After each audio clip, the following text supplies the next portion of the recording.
Hey, how's it going, folks? I'm Marc Maron. This is part 2 of our 700th episode.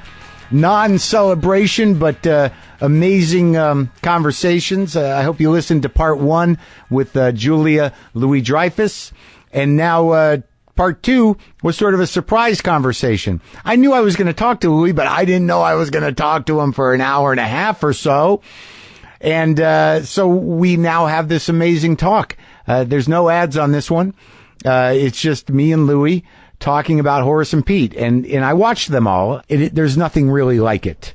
It's a combination of theater and television, and there's a type of risk-taking by actors you've come to know and love, and by Louis himself, who self-released this on his website and financed it himself and conceived of it himself. And he was coming over, and we had talked a bit about Horace and Pete just candidly when he came over once just to hang out, and he told me the whole story of it, and we regretted not recording it. But now that it's out and people are getting it, you can now get it over there at louisck.net. You can get all 10 for like $30, and now he's excited to finally talk about where it came from, the process he went through, what he had to learn, what he had to do, how it all came together. And I've never actually seen him this excited and this focused. He'd been sitting on this for months, and now there's been all this weird press. It's weird. Louis went on Stern to discuss, the risks he took. And then I don't know why sometimes that the press needs to spin things negative or needs to wait and pounce to try to bring somebody down. There's no canceling the show. Louis had put out an email about it being finished because he did the 10. It was an insane undertaking. And then they reframed that, and they listened to his Stern and said it's a failure, he tanked and he's canceling it, it was a mistake or whatever. None of it is true, and it's disappointing when a creative person takes a tremendous risk and just by familiarity or commitment to old systems or resentment against the artist or need to get a headline, it gets diminished, and that becomes viral. The truth of the matter is that everything is really going on plan as Louis had intended it. He financed it himself for very specific reasons, which we talk about, and where it came from, and how he did it. We talk about it. And yes, he's my friend, but the truth of the matter is, you watch this fucking thing. It does something that certainly TV has never done. It parallels the power of theater, and it was very, insanely and well conceived by an artist who is my friend Louis, who needed to do something new with his creativity and needed to grow as an artist and took certain actions to insulate himself, financially, creatively, and distribution-wise to do exactly what he wanted to do and follow his creativity and his heart. And it's a monumental thing that will set a standard for the future. And I'm saying this as, look, I don't need to blow smoke up my buddy's ass. And I certainly don't need to celebrate Louis for no reason. I'm proud of the guy, and I'm thrilled for him because he fucking did something amazing. And it might not be your cup of tea. It might be too much for you because it's some real gut-punchy shit, and it's some real dark shit, and, there is funny in it, but the funny is not designed to win in the struggle of Horace and Pete. I'm always happy to see Louis. And I'm glad we had this conversation. There's no ads on this one because it was sort of a surprise for me, and also a surprise for you now on our 700th episode. So this is me and Louis, primarily talking about creativity and the process of creating Horace and Pete, which I guess the only ad on this show is you can go get Horace and Pete for like $30 at louisck.net. All right, here we go.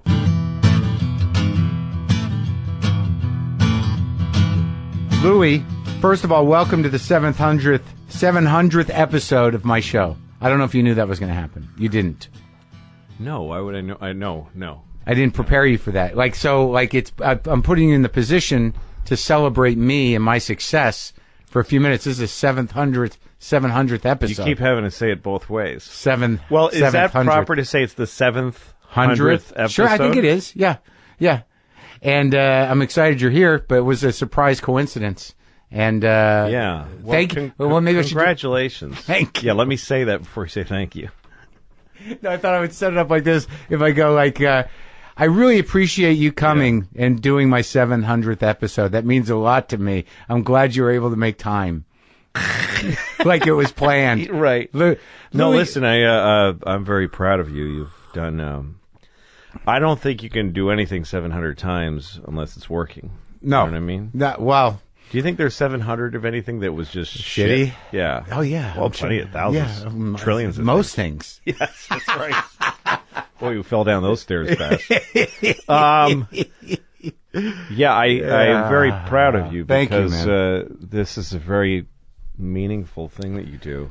I mean, you've had a lot of really important things going on in this garage. It's crazy, right? Yeah. And now Big deal things. The president was there. You know, Robin Williams. I was at his house. That one. Yeah, but I mean, by the your podcast. Okay, all right. What? I'm trying to say something nice. No, I'm sorry. No, I'm just kidding. Yeah, it's great. I made some. Thank you. Great. Keith Richards. Yeah. Al Lubell. Al Lubell. Did you really do Al Lubell? See, that is a great thing. It's the greatest.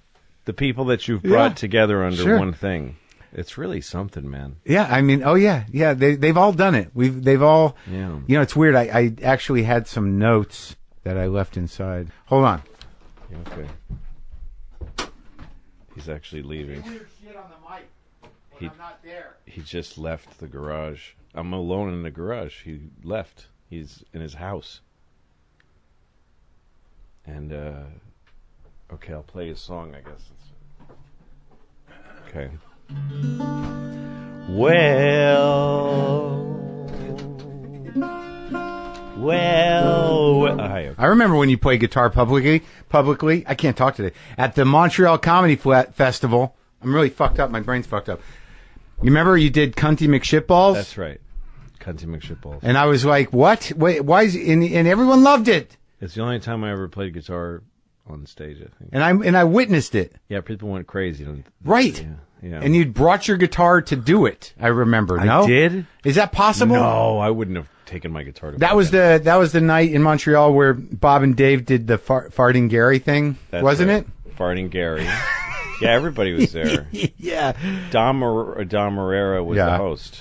Right. And it was amazing. And I think you just made up that song, right? Yes. It was like the Ballad of Cunty McShitballs. That's right. And everyone thought it was amazing. Yeah, whatever, man. Yeah. I don't What? know. I think it was kind of... No, it was... I remember feeling really high after. Really Yeah, happy. because you sang and played guitar. Yeah, that Right? That feels good no matter what happened. Yeah, the bit was that I went on and I wore a suit. Right. And I did the jokes I had then that were very sort of Seinfeldian, 5 minutes on Letterman, clean jokes. Right. Yeah. And I was doing good, but we had planned this thing, so I had people planted around the audience. I remember one of them was Ginny Garofalo. Yeah. And as I'm doing my jokes that are landing solidly, people start yelling out, "Cunty!" Oh, that's right. Cunty! That's right. Yeah. And I'm like ignoring it. People once, "Cunty! Cunty!" Yeah, and then yeah. I get upset. I go, "Listen, I used to have this stage name, Cunty McShitballs. Right. And I used to come out and play the guitar and do a whole character, and it used... But I want to be a mainstream comedian now. I want to... I want to be clean and be on Letterman. I don't want to be trapped in this thing anymore. And they're just chanting, "Cunty, Cunty." And then even the audience who didn't know about it started chanting it. Yeah. And then I rip off the suit and I'm wearing this black T-shirt and somebody hands me a guitar. Right. And I sang this song, "My Name is Cunty McShitballs." Right. That's so... Remember when no one knew who you were? You could That's do right. things. I could do You stuff could do like secret that. things. Yeah. But you did. You actually did that with the Horace and Pete. Now here's the deal with that. Yeah. For me, Okay. because you came in here and we had a long conversation about Horace and Pete, and I was sworn to secrecy. We sat in this For an hour. exact spot with even the microphones in front of our mouths without tape And you were rolling. like, "You're not taping, right? You're not taping." And you told me the entire process with excitement. Yeah. And you didn't know what was going to happen. That's right. And then you were like, you can't say anything to anybody. Right. It was a big secret. And you didn't record this, right? Right. And then like a day later, you're like, "Nah, we fucking should have recorded. Should have recorded for it. later, for any time." Yeah, I didn't have to play it Top right away. secret. So dumb. But it was, I was excited for you, and I got excited, and I watched your first episode, and then I kind of slacked, and I knew you were coming today, so I watched them all, and I watched them pretty much back to back. Like, I guess I binge watched them. I was locked in, and at the end, I did not feel great. No, I can't imagine you would. Yeah, it's not an uplifting show. It's a down pushing. It's the show. opposite. Yeah. It's the opposite of uplifting. Yeah. But what struck me, and I imagine what struck a lot of people, it was so relentless, and bleak in a way. But because people, I imagine, ask you, like, is it a comedy? There's no way you can say it's a comedy. It's a tragedy. It's structurally a tragedy, right? Yeah, that's actually a very good observation, because a lot of people say it's either comedy or drama, but no, there's tragedies. The other one. Yeah, those are the two masks there, right? And it's structured that way. It is. It's a tragedy without spoiling the end. Well, because there's hope, and hope is that there's no tragedy without hope, right? So yes, it's tragedy. But let's I know you went on Stern, and you right now you're going to be doing a tour to promote it. Yeah. So it only went out to the people on your mailing list, and That's then right. and the only people who, like, I retweeted, I talked about it on here. So it was a secret thing. That's right, especially at the outset. Yeah. But the plan was always to do what you're doing now, which is you're now, like, it's out, it's finished, I'm going to promote it. That's right. So the questions I have about it, like, I don't want to rush, or like I have a lot on my mind. Yeah. Because I've known you a while, Yeah. and my first reaction when I heard that you were on Stern, you said you got into debt, and it was like millions of dollars, and everybody was like, "Jesus, Louis, millions of dollars in debt." I'm saying, I thought, and I've said this to people, this behavior is not unusual for Louis. The amount is different. That's right. Because I've always this is how he creates. He needs to wipe the slate clean and be in complete financial fear, and then he'll do something amazing. It was a plan. That's right. Right? But then just a higher money amount. Bigger money amounts, and also, I figured that I wanted to play with my own money here. I didn't want to mess around with other people's money, because the things I was doing were going to be very extreme. Not only the way the story was going to be told, but the way I was going to release it. Everything I did was counterintuitive. And why would you want to involve anyone in that conversation? Yeah, I don't want to have to convince anybody of anything, or risk their money when I know that I was taking a deep risk. Well, the thing, because you had not really, said it, you just put your other show on hiatus. That's right. And I imagine you had to have a conversation with Fox about this. Yeah, of course, yeah. And what did you say to them? Okay, so like I told John Landgraf at FX that I was going to stop doing Louis in May, I think it was late May, and I just told him that I didn't know I would ever make another one, and that I might, but I needed it to be okay if I never do. Yeah. I didn't want to owe it anymore. Right. And it was a hard thing for him to hear. Yeah. And it was unexpected. I had told him I was going to do at least 7 seasons. I kind of promised him that. Yeah. I'm only saying kind of because I'm ashamed at how much I'd really promised it. But anyway, I told him I just creatively, that's where I'm at, and he respected it. Right. And then we made we renewed my overall deal there to make other TV shows, like Baskets. Yeah. Pamela's show. Yeah. These other shows. What's that going to be called? Better Things. Yeah. In the fall, it'll be on. They're producing it now. It's being made now. So I renewed that deal, and he gave me a big bump and more, better deal this second time around to make. So I figured, okay, I'm going to stop doing Louis. I'll work on these other shows for FX. Yeah.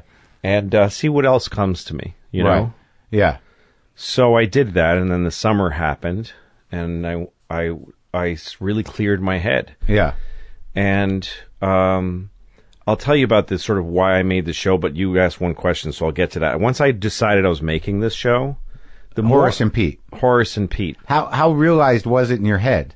When I talked to them about it? Well, no, just in general. So you had that conversation, but you did not have Horace and Pete. I did no Horace and Pete in my head. Right. I figured I'm not going to do anything for a while. Right. And then I'm having my summer, and then I started thinking about what can I do for FX? Like, I want to make something for them. Yeah. I started thinking of show ideas in general. Yeah.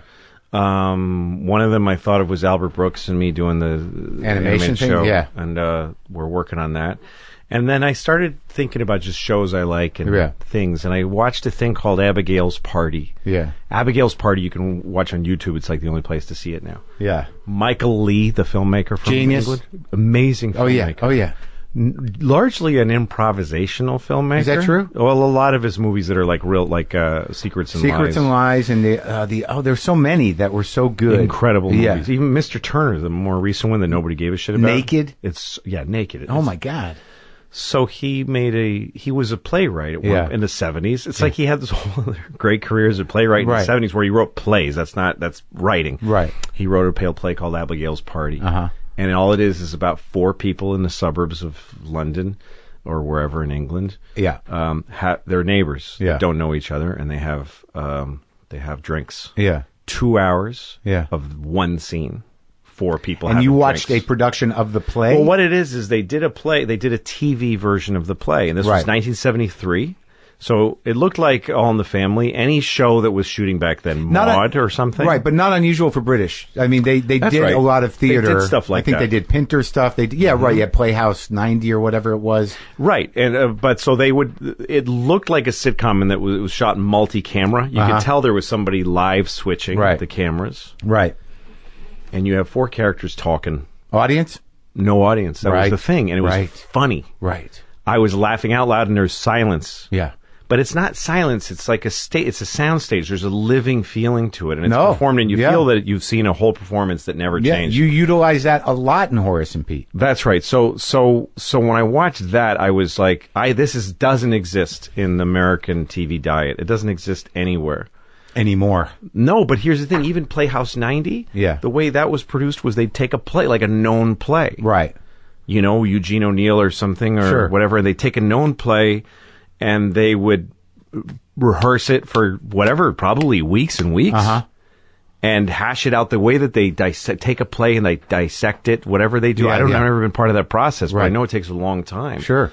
But to me, the idea was, what if you made a series? What if you made 10 episodes of something like this that has a hybrid? So it's episodic, like television. Right.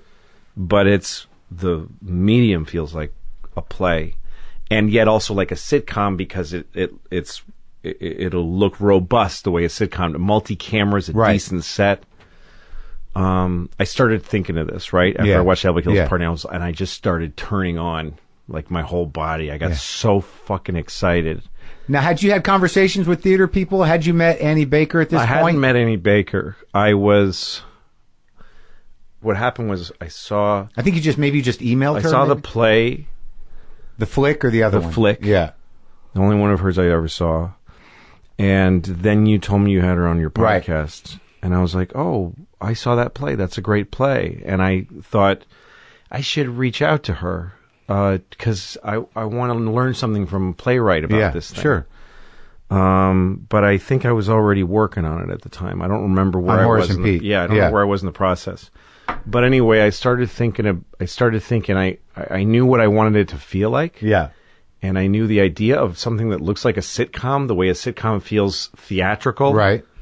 But with no laugh track. Right. That already, a sitcom with no laugh track, I was like, dang, I want to see that. And also not the expectation to be funny. That's and not right. to write joke to joke. That's right. And then also taking from Abigail's Party, 2 hours of talking, riveting, because you're really staying...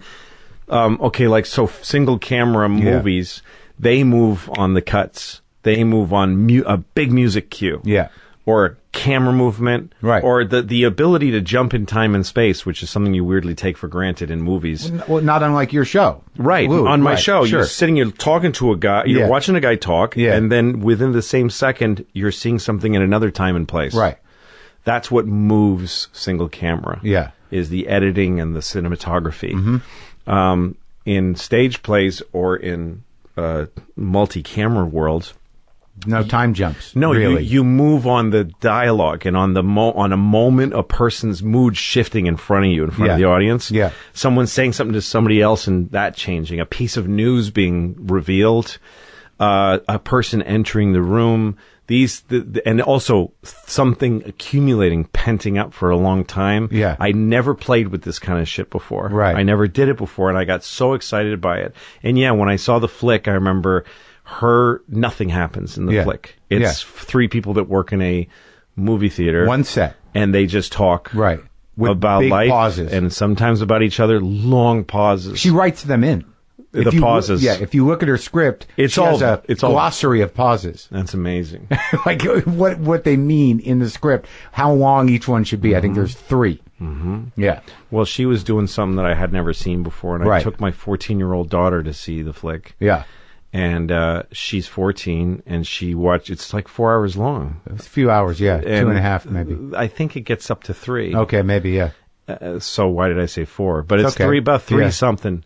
My 14-year-old daughter loved it. I mean, she's a bright kid, but even then, so that means something. Yeah, it does. And so, okay. So anyway, I started thinking about this thing, and I'm like, well, what's it about? You know?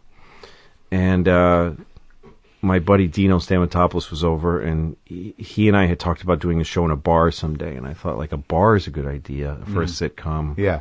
Obviously, it's been done. Right. And then I thought, well, I want this thing to be a bar and a home. 2 sets. Yeah. And I wanted them to be connected so that you could walk from one to the other without cutting the camera. Because my first thought was we never cut. We never go. It's a 1-scene episode every time. That was my first idea, which I abandoned. Right. After like 3. Yeah, no, there's none that are not 1 scene. Really. No, the episode 3 is 1 scene. That's the only one that's 1 scene. Right. So anyway... then I thought, well, why would there be an apartment above a business? Well, because it's a family business. They live upstairs, they work downstairs. Yeah. So that's how I got to family business. And then somehow the names Horace and Pete just came out of nowhere. Out of nowhere. I thought, who am I? I'm not me. I don't want to play me. I wasn't even sure I was going to be in it. Yeah.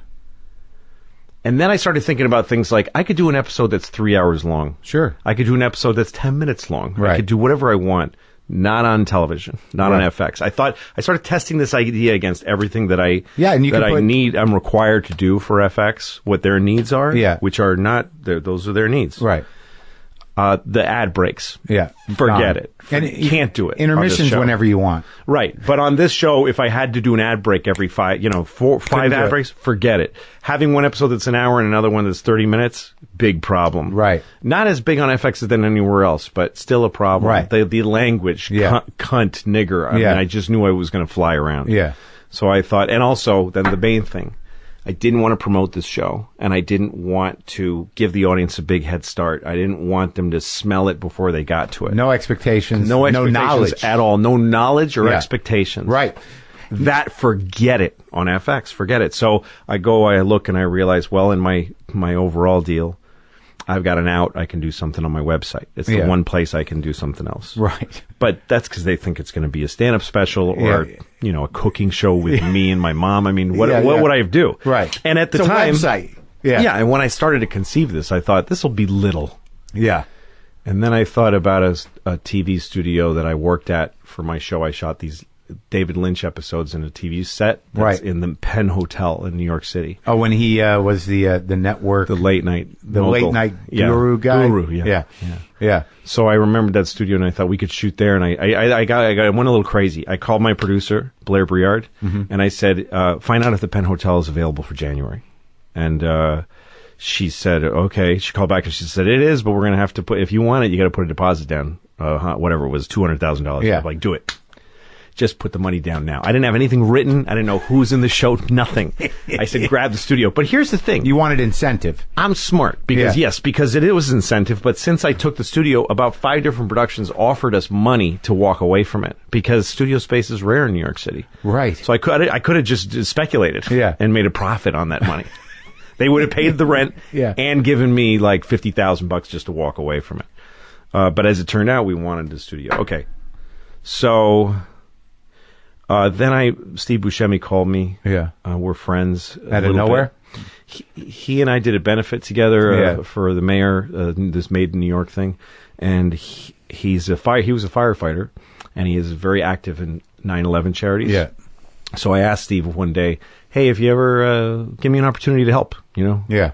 So he called me and said, hey, we're doing this thing for the firefighters if you want to do it. And I said, sure. And then he said, how you doing?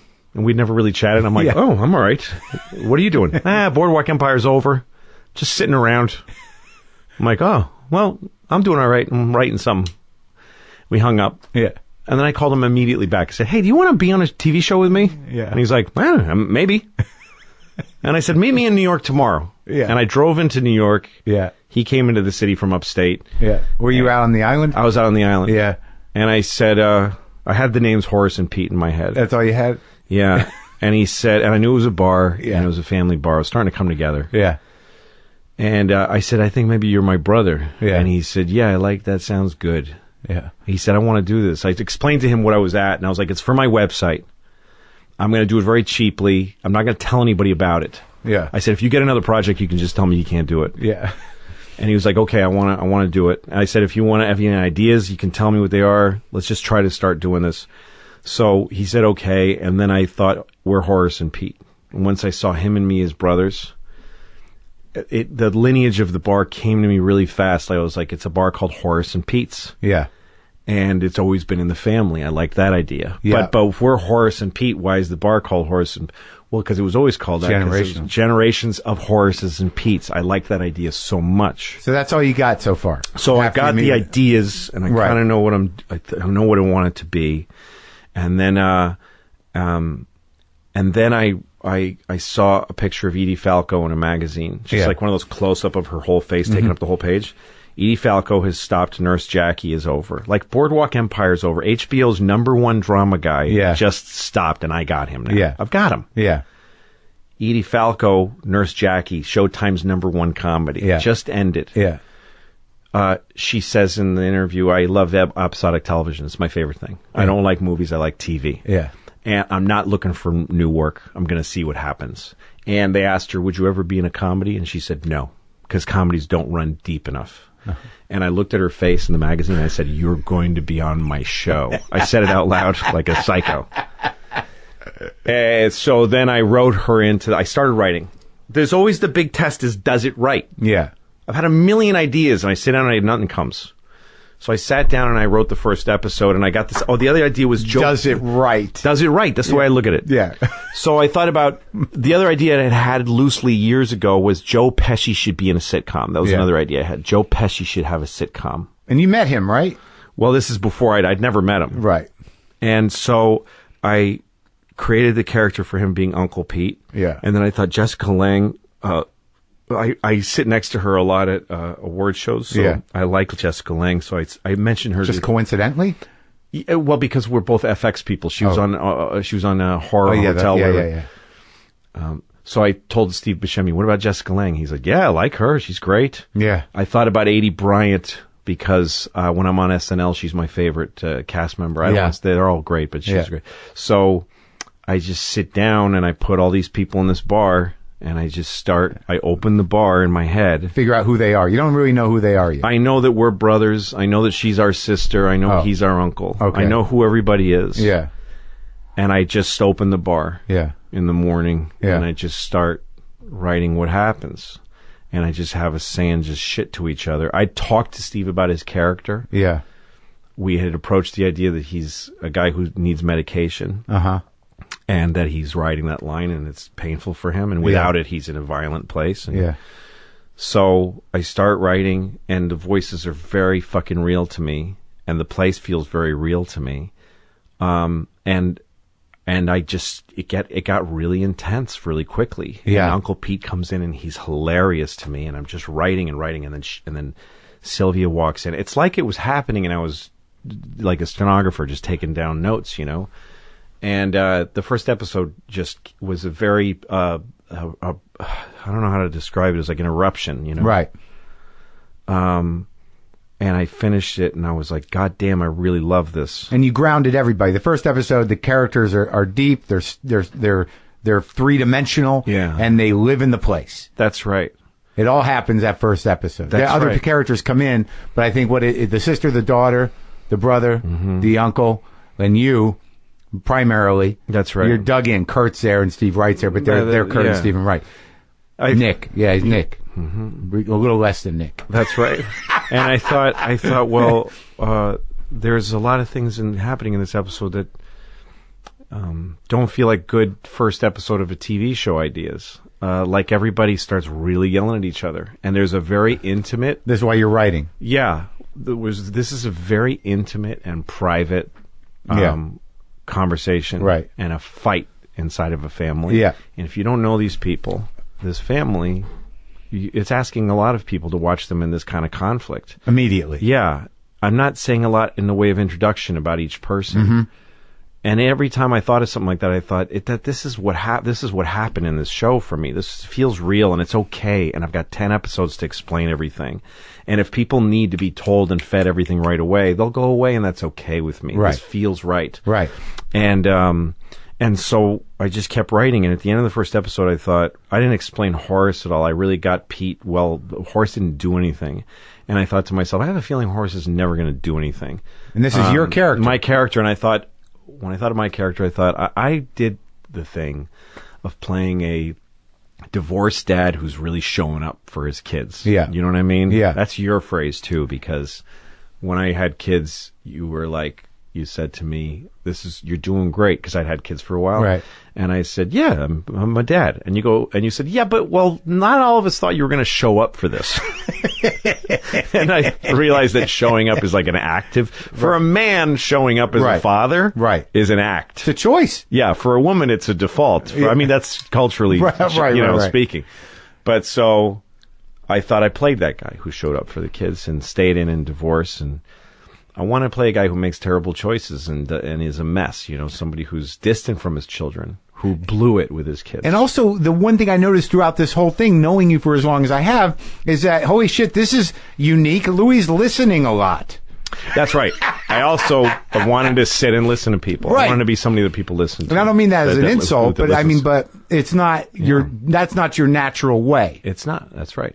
You're right. And you were challenging yourself. Yeah. So I wrote the first one and I thought, damn it, this is important and good, and this is definitely what I'm doing next. But you didn't ask yourself for meaning. You didn't require that from what you were creating, because when you do something that's 10 episodes, it's how you explained it as being inspired by theater, that all makes sense, and your intentions all make sense. Right. But I assume that you wrote this not unlike other things. You let it happen. That's the way and did not interrogate it afterwards. Well, afterwards, yeah, but not during. Right. Because I don't write things like this with intention to tell people an idea. Or right. Because I feel this, so I'm going to disguise it in a story. Right. Often when I write something, I look at it after and go, man, it taught me something, or I learned something from it. Or not taught, but it made me reflect. Right. How many episodes did you write before you started the casting? Well, so I had written Steve.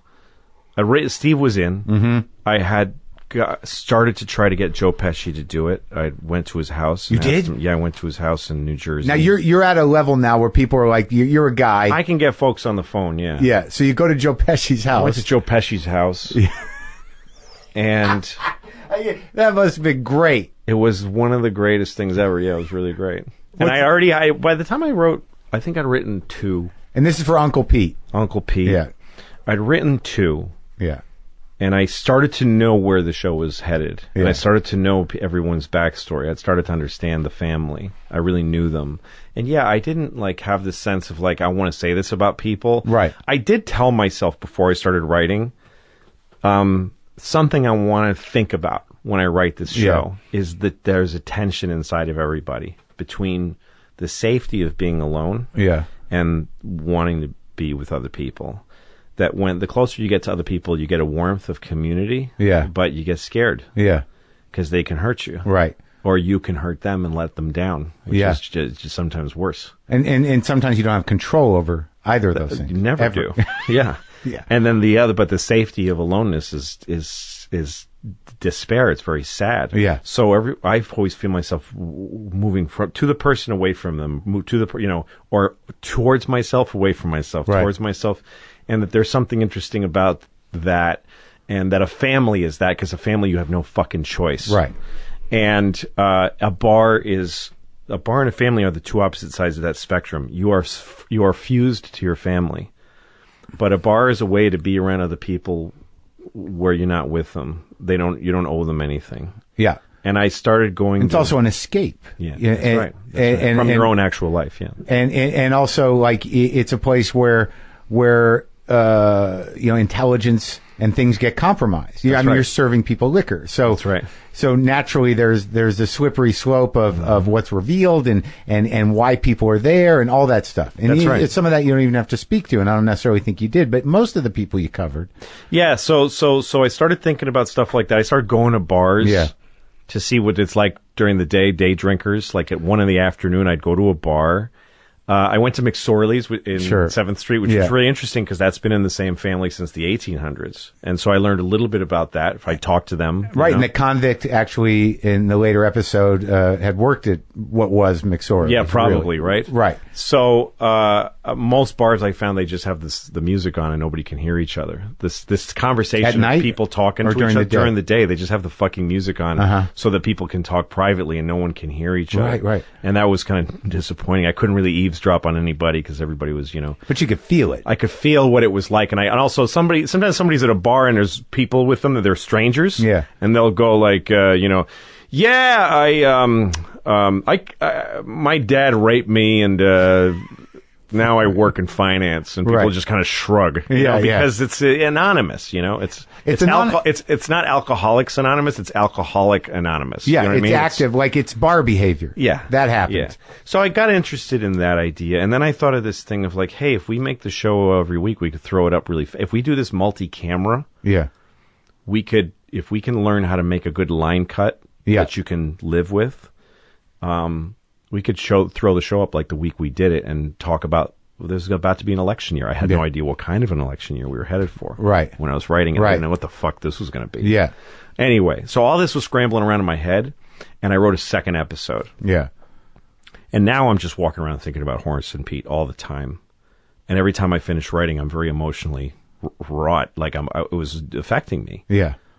And I just knew I had to do it. And then I went to the Emmys in September. Yeah. And Edie Falco had a seat open next to her. She was sitting there with the seat open next to her. So I just sat down next to Edie.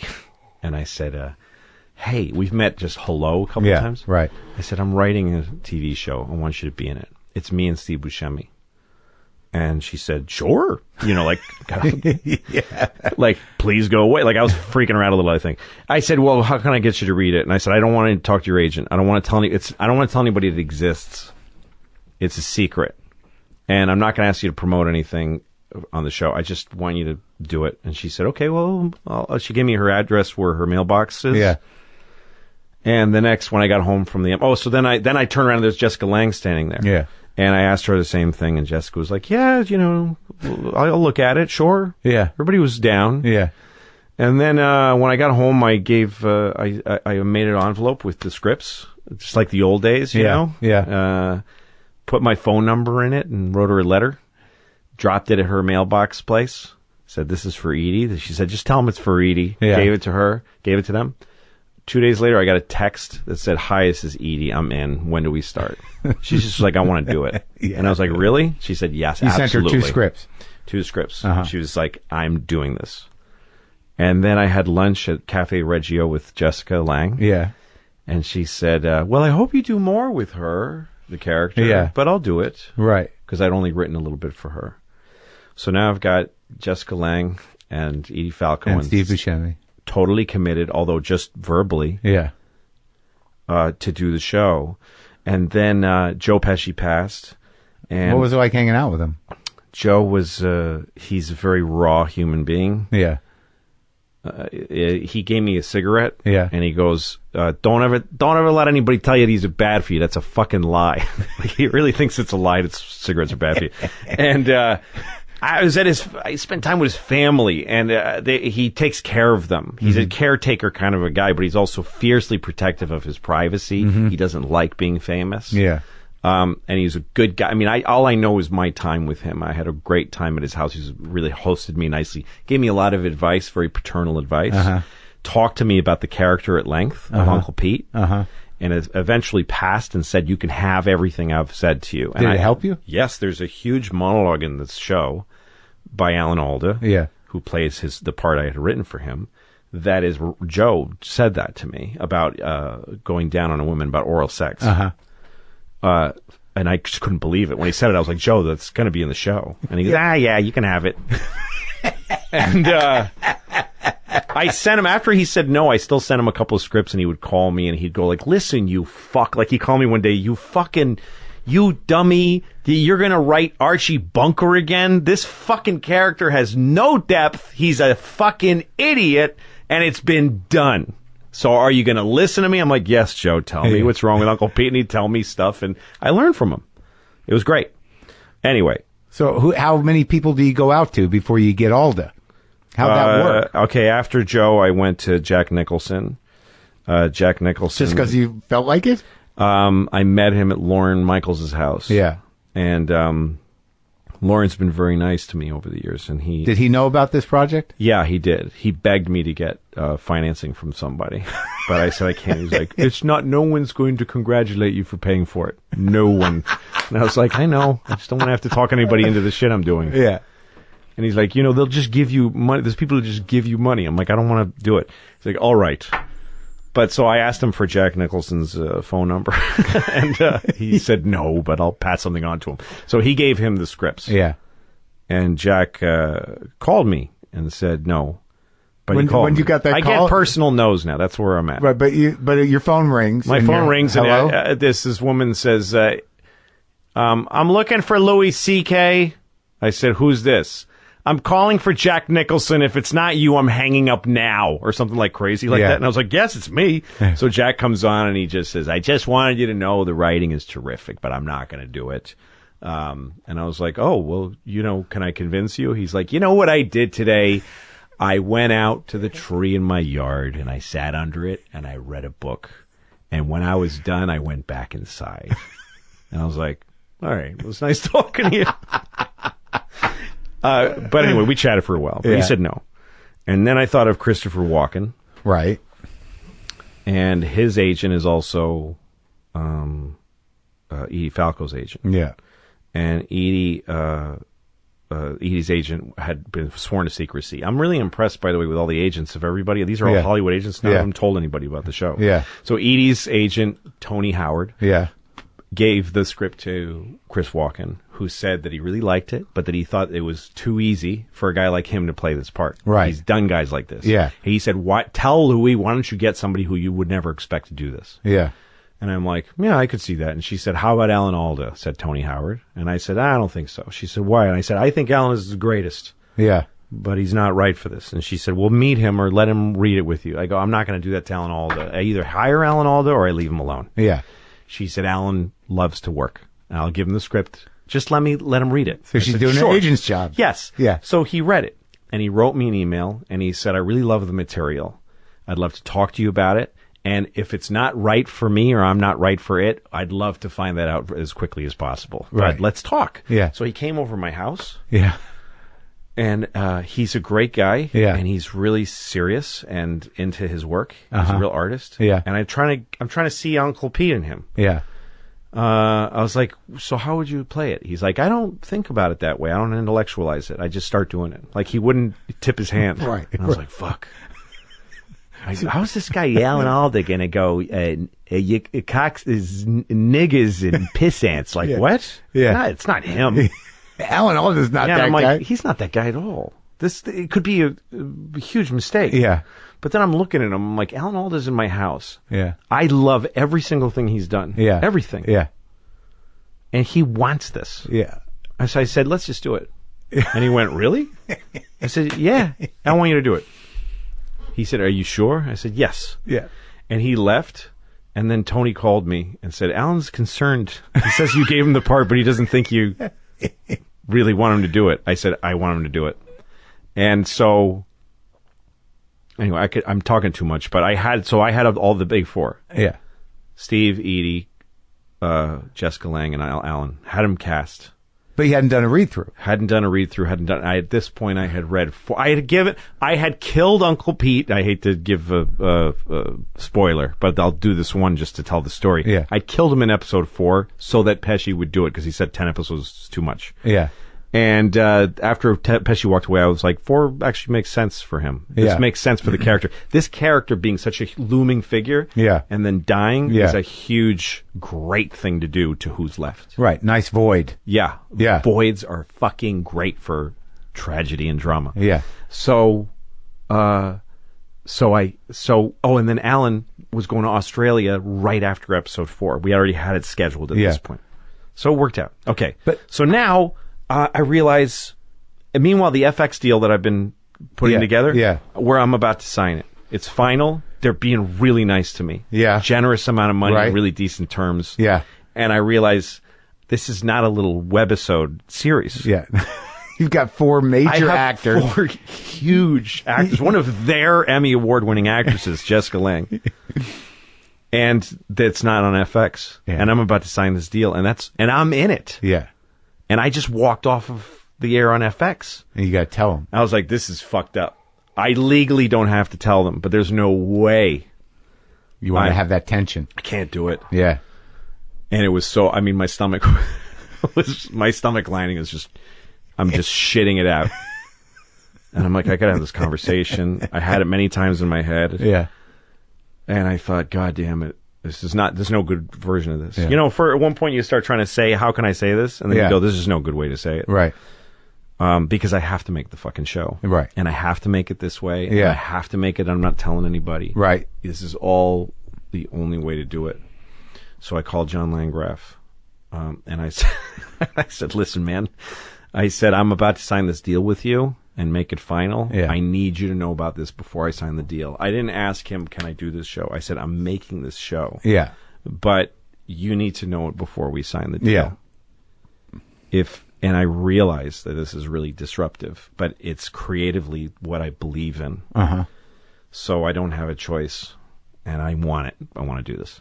So whatever you do with the deal, I really want to make those shows for you on the network, but I'll understand whatever you want to do with the deal I'll understand. Yeah.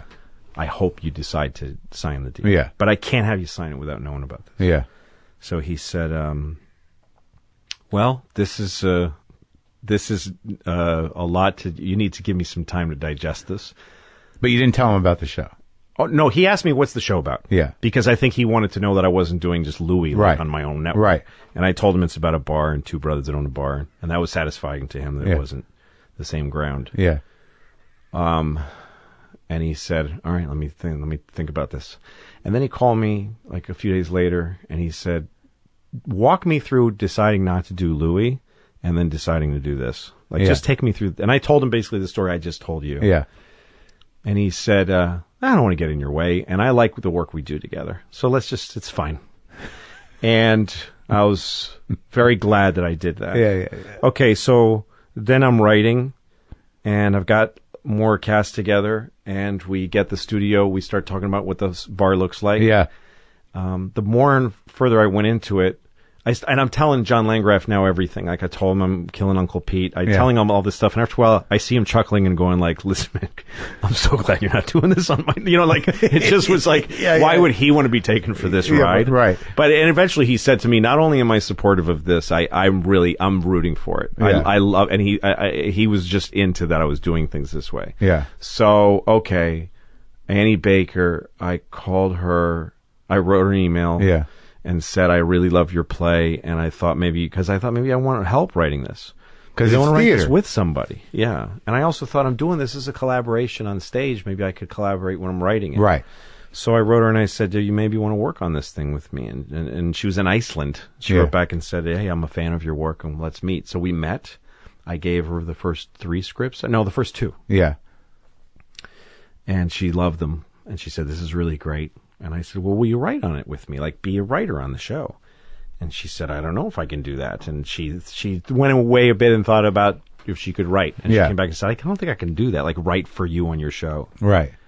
And I said, I'm glad because I don't think I could let you write on my show. I don't think anybody else could write it. Yeah. I said, can you just come to my house sometimes and sit with me? I have the way that I use help as a writer, have somebody sit on my couch and just be there to talk to. Who do you use? Like Vernon? Vernon Chapman. Stephen Wright did it on my episode, on my series Louis. Yeah. Pamela has done that for me, Pamela Adlon. Yeah. On this thing, I didn't have anybody. Vernon I had. Vernon was helping me that way. But so Annie's great contribution to the show was that after 2 episodes, I decided I want to do an episode where 2 people talk for the whole episode. Yeah. and you never walk away. And at from this the point, table. most of them are around 30 to 40 minute long. The first one was 65 minutes. The second one was 45. Right. So I wanted to do one where it's two people talking, and my first idea was it was two people in the bar that that aren't connected to the characters. Just like two patrons of the bar talk for 30 minutes, episode 3. Right. And Annie and I talked about it. And she said, I think it needs to be people on the show. But maybe you introduce a new character. Yeah. And so I started thinking of that. And then I thought of this woman who I met at the Emmys also. Yeah. Who's a brilliant actress. I don't want to say her name. And I thought she could maybe do it, and she likes me. So, and I thought, what if I think of something for her? So I came up with this idea, this area, and I started telling Annie Baker this idea. The ex-wife. The ex-wife. Yeah. And this thing about a confession and people sharing culpability and, you know. Yeah. And we both were like, this is really fucking exciting. And it was through dialogue with Annie of talking about it and describing to her the area I wanted to go into, and her saying, yes, you got to do that, you got to do that. And Annie said very early on, I feel like this starts with a shot of this woman who's a new character, and you don't know who she is. Yeah. And you don't know who she's talking to. And you also, like, don't, even though you know the actress, it takes a minute to identify her. Oh, definitely. Because she's, dressed down. Well, that's an There's interesting no thing makeup. because the original actress is somebody you would have gone, boom, you would have known who that is. Right. It literally through the entire episode, which was really one of the best performances ever anywhere, in my recollection. I think that's true. I do too. And I'm like, is that Laurie Metcalf? Is it Yeah. her? I don't even know if it's her. Who is that? Is it a New York actress? Like, I could not identify her. That's right. For almost the whole thing until I saw the credits. That's right. And like when you watch that thing, I know that I see that other people have responded in similar ways than I have. You're like, what the fuck? Like, you can't even explain that performance, where it came from. But, the detail that you gave her to work with was insanely nuanced. Well, the place I had gotten to with this, like, so what Annie and I talked about was the idea of an a divorced couple that have a lot of distance. Yeah. Their kids are growing up. They have no reason to talk anymore. Right. And that one of them I always had this idea in my head that Horace did something terrible to break up the family. Yeah. Just awful. Right. And that she's the victim of that. Yeah. So she is now in her later life doing something terrible in her new family. And also significantly older than you. So the backstory of you unfolds. Which came because the actress who I wrote it for was older than me. Yeah. And I thought, well, that's interesting to me. That Horace is younger than his wife. And that's not a reason, but it's part of what went into his not handling the marriage and being a father. Right. He was a young father. Right. And so that idea, and I was like, when I started setting that up, I thought she comes to him to ask him how to handle doing a terrible thing because he did one to her. I thought, that's fucking huge. And that's where Annie and I were at. And I thought, I know where this is going generally. Now I'm just going to go write it. Send her away. It's the last time I saw Annie on the project because until we shot the thing months later because she had something going on in her life, I couldn't get her again after that. So I sat down. And she had given me this thought of the woman's face, and you don't know who she's talking to. And I thought, okay, let's let her talk for a while. And so I started telling the story. And this is what it was like to write this show. I sat down and I started telling the story through her voice of where they were at, this house, and what it was like and why they went there. It comes out of nowhere. You don't know why she's telling the story. You don't know anything. You don't know a single thing. If you're watching in order, you're just like, what's happening? The power of this show to me and the way I wanted to do it, and especially once I started writing it, how vital it was that it be a secret was because of the episodes like this where it was like, you won't know why you're looking at this person. You won't know how long you're likely to look at them. You don't know who they're talking to. You don't know how many episodes this show is. You don't know what this show is. It's only 2 episodes deep into it.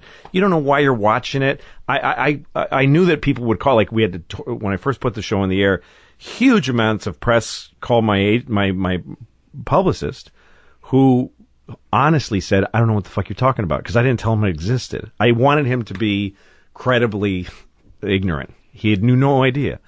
Okay, so right. that's not You mean when you dropped it? The yeah, day when I of. first dropped it. Right. So if you're a person watching this, you're just like, you saw one and you're like, I don't know what. Did you send him a nice bottle of wine or something? He's great. He handled it very well. Okay. And then the second episode, you go, okay, I guess there's a rhythm. Yeah, I guess it's episodic. The first one's like its own thing. Yeah. The first one is like its own play. Yeah.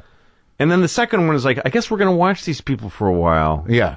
It's kind of a holding pattern episode. Yeah. Then the third one, you go, who the fuck is this? She's been talking for 10 minutes. Yeah. And I don't know who she's talking to.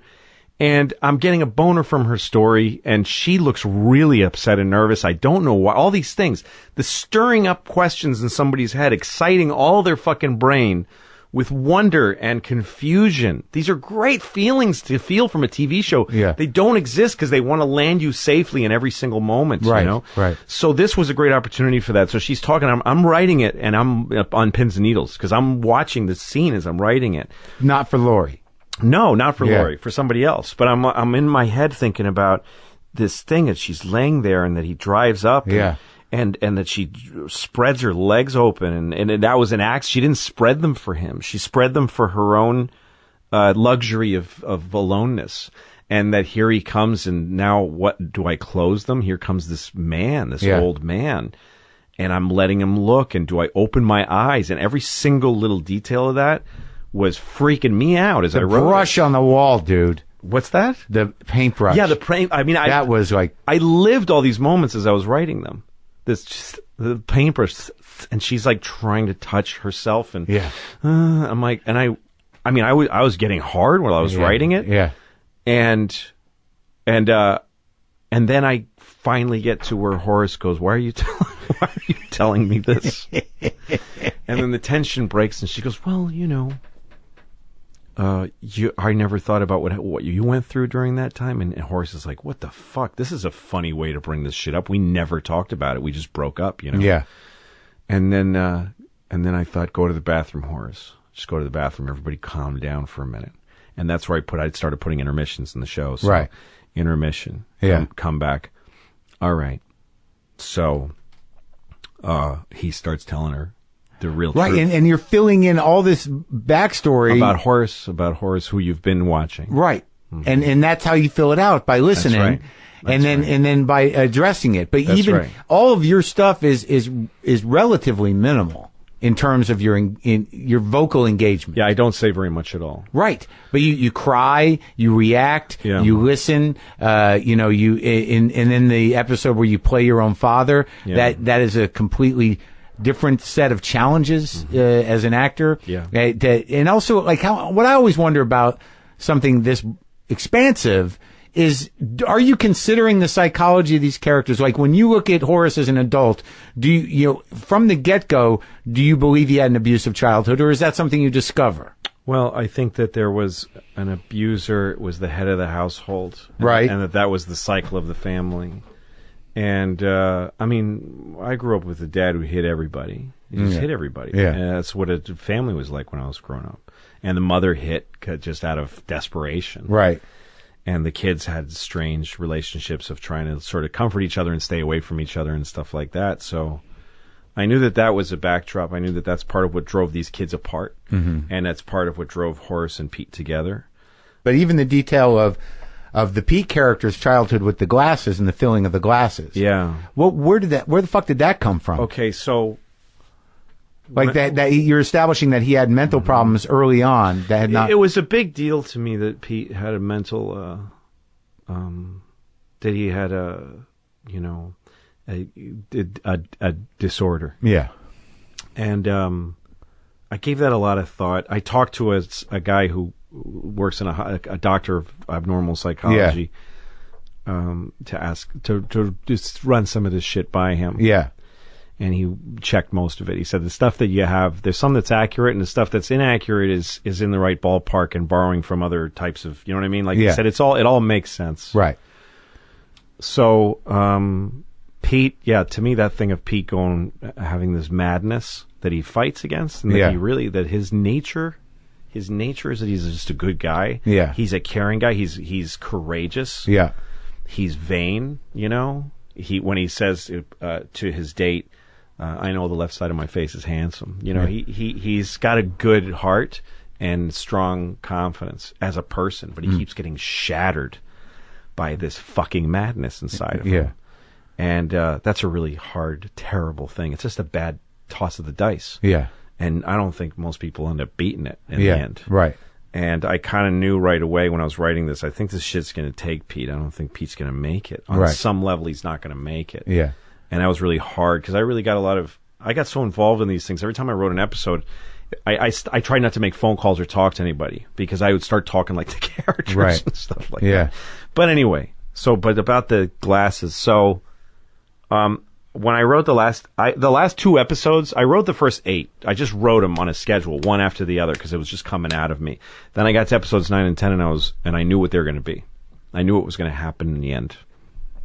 And when I wrote episode 8, where Pete gets some bad news, I sent it. I gave the cast the scripts as soon as I wrote them. Because they had to shoot next week. No, this is before. I wrote them all ahead of time. Oh, okay.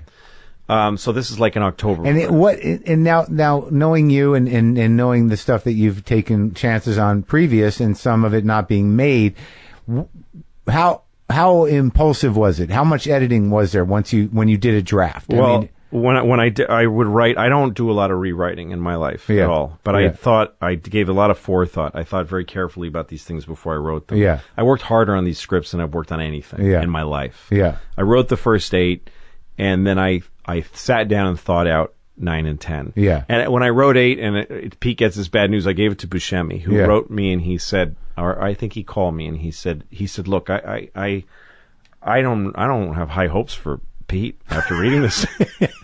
And he said, it doesn't seem like he's got much of a chance in life. And after we killed Uncle Pete, anything could happen. Right. And I just want you to know that that's okay with me. Because at this point, I thought, we're on season 1. This is season 1. And this is also the guy that made Trees Lounge. That's right. This is his wheelhouse. This is a guy who's done, he's got an incredible body of work. Yeah. So he said that, and I thought, I don't know. Because it was hard to think of, like, I don't want to take this part away from Steve. I don't want to take his character into this terrible place. Because I'm hiring all these people. They're all taking a chance on me. Edie and Steve and Jessica and Alan they're giving me the first quarter of their year, which is a lot from actors of that caliber. And I thought, I want to do this show for years. That's what I originally thought. But every time I took a big dramatic or tragic turn in the show, I thought the only thing that keeps you from doing that in a sitcom or any series is that you need to stay within the margins on a series so that the show stays the same so it can stay on the air. Right. The decision to not make big moves on a television show is an economic decision to make more product. But as a writer, you just want to be able to say, I don't give a fuck what happens to anybody as long as it's important, as long as it works in the writing. Yeah. So I thought about 9 and 10, and I was like, oh, fuck, I know how this ends. I know what happens at the end. Yeah.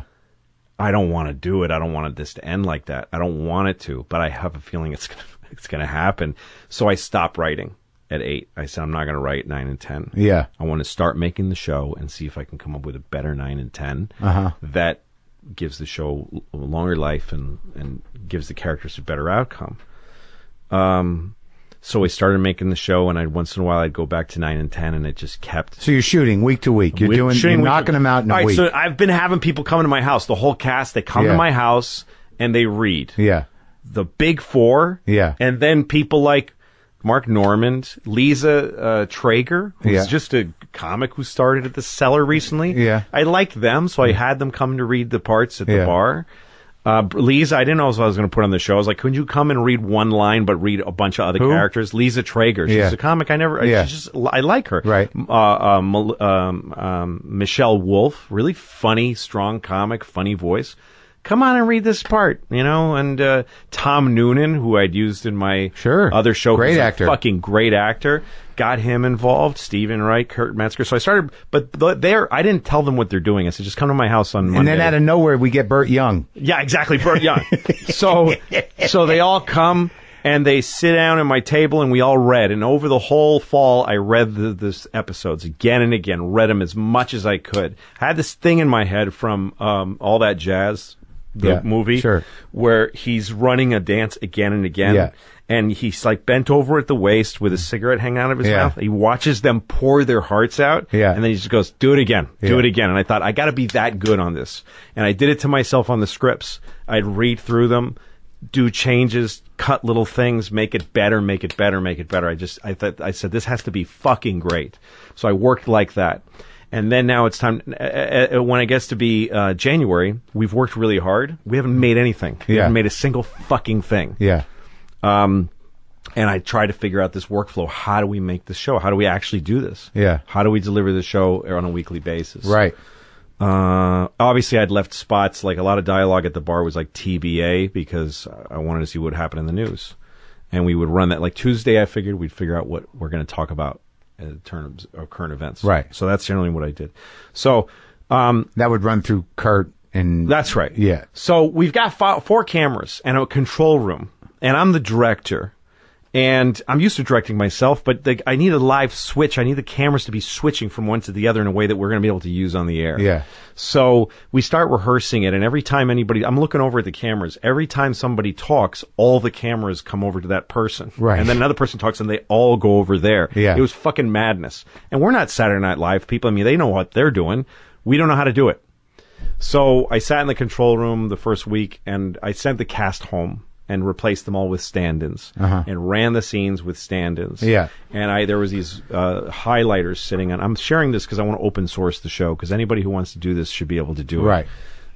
There were these highlighters on the counter of the control room, all colors. So I had 4 highlighters, one for each camera.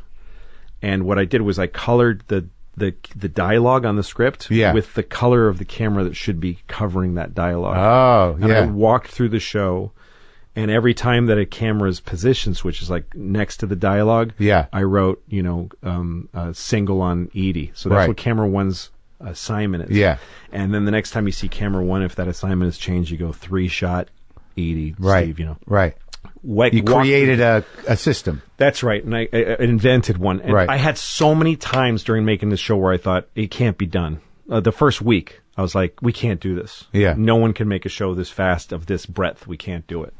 But we figured it out. And after the first one, we realized we all know how to do this now. Right. So working with real pros. Yeah. Oh, and I mean, the actors fucking forget. And when did you, like, whatever skeptical feelings you had about Alan? Oh, yeah. So Alan, the first time we read the first 2 scripts, I took a bunch of fucks out. Yeah. Because I thought he's not going to be able to say these things. Because Alan Alda. Yeah, Alan Alda. And, he came with a whole other guy, and he read it, and I was like, I had pins and needles in my body as he read it. And then we read episode 2, which I hadn't edited, and he said fuck and cocksucker and all this stuff, and I was like, this guy's incredible. This guy's like, and he was wearing these big glasses, and I was like, God, I hate this guy so much. I hate him, because as we were reading, a lot of the scenes were me and him, and he's being mean to me, and I'm like, fuck, I hate Uncle Pete. And I couldn't believe it. And I said to Alan one day, I'm not going to talk to you about this character or anything. Just do what you know what you're doing. So, let's just enjoy ourselves. And that's the way it went. I never had to talk to him about it. I had very few. You always want to be able to help a little. And direction is a good beacon for people. Right. So I was able to tell Alan sometimes, like, here's a way to go with it. And he would always be grateful for that. Right. But he invented that fucking character. It's not what I had in my head. It was something a billion times better. Yeah. And he just, every time he showed up, it was better and better. And the week of the show, when he walks in, and, the whole thing I had with music and stuff was about turn on the jukebox in the beginning, let the show feel like, you're watching the show, right? You don't know what it is. You just got an email from me. This is this show. Right. You put it on. Yeah. I don't know what the fuck this is. These 2 guys are dancing. They look like idiots. Yeah. Stephen Wright walks in, puts his own napkin down and gets a drink. It's just dead. They're sitting there drinking coffee. Nothing's going on. What is this shit? And then somebody walks in and puts music on the jukebox. And now it's getting lively. Okay, the place filling up. Okay, so this is going to be a show about a bar, and it's going to always have music coming out of that jukebox. It's going to be live. Yeah. They're talking about football. Right. And then this guy walks in and unplugs the jukebox, and it plays dies. It just it dies, and then it's dead till he dies. I mean, it's dead like that. And for most of the series, it's dead. Yeah. So that's who Alan was. He was this joy killer, you know? And Yeah. at the same time, I knew there was a time where he really made the bar sing. He made it great, Right. you know? He tells the baseball story about Horace. And Yeah. it's like this thing. He used to be able to tell stories like nothing and It's make a horrible people laugh. story. It's terrible. It's so vicious. But, you know, you were able to service a lot of the things that, you know, you struggle with and are important to you, cultural conversations about race, about gender, about sexuality, about politics, you know, about the bleakness of life, about how life changes and how people change. I mean, all that stuff is there. Yeah. Yeah. So, you know, in looking at the span of it, you know, you were able to use Amy Sedaris in almost an angelic way. She was an angel. Right. And I didn't know that. I didn't know she was going to be that. Oh, you didn't? No, but, and I feel like I didn't service the question you asked me about the glasses, because I was taking too long to Well, get it's just there. a detail. But okay, so when I was ready I realized I have to write 9 and 10 now because there's no escape from 9 and Right. 10. They are what they are. I realized that 10 didn't have a lot of content. It wasn't actually very much. I just knew what happens at the end. And then I thought, what if we go back to 1976 in Horace and Pete's? 2016, 1916 when the bar was open, and now let's go to 1976. Somewhere in the middle. Bicentennial quarter. Yeah. Yeah. And I thought, what if we go to the day they left? What if we go to the day that Horace and Sylvia were taken away and Pete was left behind? Which is sort of what informs the whole story. Yeah. And so I thought, okay, and then it's... You're playing your father, Edie, your I'm sister's gonna play my playing your father. mother. She's playing my mother, and Pete's going to play Uncle Pete as a young man. Great job on that, he did. He was amazing. So, and then I thought, then when you get a whole new set of bar patrons, and this time it's fuller and it's more alive. Like in 76, it was fun. It's not fun anymore. Right. That's what I wanted to Active sort of say. conversation, Yeah, not threatening, not foreboding, Yes. not malignant. Immediately I knew George Wallace. Yeah. And then I thought about Colin. Yeah. Colin was great. And I met with Colin, and he told me about 2 hours of stories of New York in 1976 when he lived in Brooklyn at that time. Yeah. It was great because he said to me, your bar was on Court Street. Yeah. Like he put my bar, he said it was on Court Street near the municipal buildings downtown. And he told me all about having a girlfriend in Trump Village in 1976. And so I extracted all this shit from Colin. Credit to him because he told me great stories like the one he tells about gang members chasing each other. And I wrote his character. And then I thought about David Blaine, who'd I run into once in a while. The guy doing a magic trick and freaking out Uncle Pete. Right. And then I thought there should be also an old guy like we had. And then I thought about Burt Young. And I asked my agent, just call Burt Young's agent and tell him we have this. You just sit in a stool and you'll say some shit. I don't want to send him a script. And he said yes. Burt Young, you know, his guy's name is Horace, and my guy's name is Horace. So he memorized the script and he thought all my lines were his lines. Oh, which was fine. Yeah, because sometimes we both say something at the same time, which is funny. Yeah, and also he was better than there's a bunch of my lines. Most of the things that he says, old Horace, were my lines. I just let him have them. Yeah. Okay. Anyway, so the abuse. Yeah. And the glasses. Yeah. So I'm playing this guy who abuses everybody in his family. Yeah. And I've never done that. Yeah. And I don't know how someone does it. Yeah. And every time I would sit alone, I'd make sure no one was looking, and I'd read the lines out loud, and I couldn't do it. Hurt. Well, I thought I'm not this guy. It was just I couldn't authentically go like, you know, what are you doing? Right. Like, what am I going to try to sound like I'm from Brooklyn? Right. What are you doing? Well, you got a little Boston in there, though. Yeah, a little bit. And so then I thought I might have to replace me. Yeah. And that's weird if I'm the only one not playing the older guy. Right. So then Edie comes to the set one day and we just look at it. She goes, can I ask you about the 76 stuff? And I said, yeah. She was great at talking about the material. So I said, let's read it out loud.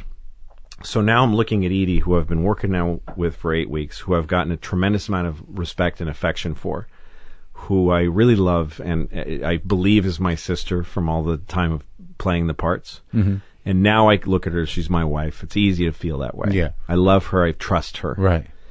And it's easy to be mean to her. Right. I just go, what are you doing? You know, you fucking liar. Yeah. It was easy. Yeah. Because I trusted her. And I realized that's what abusive people do. Yeah. They just go, she loves me. She loves me. Fuck her. Fuck fucking whore. Yeah. It was so easy. It was horrible. Grabbing her. But I remember when we were rehearsing and I was dragging her by the back of the hair through the bar, I was saying to everybody, I'm dragging a national treasure by the back of her head. You know, I felt terrible. But in filming it, it was easy to do. It's brutal. Yes, it is. So then this kid, I thought Pete's going crazy. He's just going crazy at 13. He has no control over it. Mental problem. That's right. He gets a thing in his head, he can't get rid of it. So I thought of these two details. One is that he ripped the faces out of some pictures and then hid them. And the other is that he gets told by somebody he's got to fill every glass with water in the house before the sun comes up. That was just a device you came up with. That's all. And then there was this thing, the way the kid did it, of like, you know, it's very good. Yeah. And he's laying the glasses out in rows. Yeah. That kid was so goddamn good. Yeah. I walk up to him and all I said to him was, when I take my glasses off, you know you're going to get hit. Yeah. Because we did versions where I did a stage slap. Yeah. And I'm like, I can't do it. Yeah. I can't do it. Yeah. So I take off my glasses and the way he stops is horrible. And then you cut away and just hear no. Yeah, you just hear slapping and no. Yeah. So, okay. Anyway, when we did that and we did the last episode, I got really wrecked by it. You know, it was really hard. Well, you could see you getting wrecked throughout it. Yeah. That, you know, it started really to hard. chip away at you. That's right. So, like, for me, you know, in my experience of it, you know, and it's got nothing to do with who me and you are, but, like, you know, as seeing it as a piece, it seems like you did some, like a version of the great American tragedy. That you know, you created this masterpiece of what feels like theater. And then you know, sort of redefine the parameters of television. But I think that does a disservice to what you did in a way. That you shot it, you know, so beautifully and so specifically that the experience is theater. That, like, you know, that the space and, you know, you let things sit. And this is not stuff that I know for you is easy. It's not easy for you to listen. It's not easy for you to cry. It's not easy for you to be abusive. And, like, so the challenges for yourself were huge. Well, they were, and the listening is the big one, because I didn't make myself cry in any of these scenes. It's not written when she's telling Horace about her son, about his son, who doesn't speak to him. Yeah. It's not written that he cries. There's no reaction written. It's just her lines. And when she said them, I just bawled. I couldn't control it. Yeah. And on every take, we do 3 takes, but I really lost it when she's telling me about my son and how he's happy. And what about Laurie Metcalf? Were you just astounded? So the woman who I wrote it for couldn't do it. Yeah. And I started thinking of people, and Laurie Metcalf's name kept coming up. And I knew that she was a great actress. Yeah. And I wasn't sure it was her. And then I saw a piece from her show called Getting On. Yeah. And I saw her do this. I don't remember what the scene was about, but it was just great. Yeah. And I was like, why didn't I? She's perfect. There's nobody else that can do it. And then I got panicked because I thought, now I'm probably not going to get her. Because now that I know it's her, I'm not going to be able to get her. Yeah. This is way back in October before we started shooting. And so, I don't remember exactly when, but so somebody got her the script. I emailed her. I tried to get it to everybody personally because I didn't want anybody to fucking know about the show. So I wrote her and said, please don't tell anybody about this. Please read it and please do it. Yeah. We can do it on a Monday. She was in a play. Yeah. So she wrote me back and said, I'm already memorizing it. Mm. And I said, great, I'm so excited. And I never spoke to her again, never met her.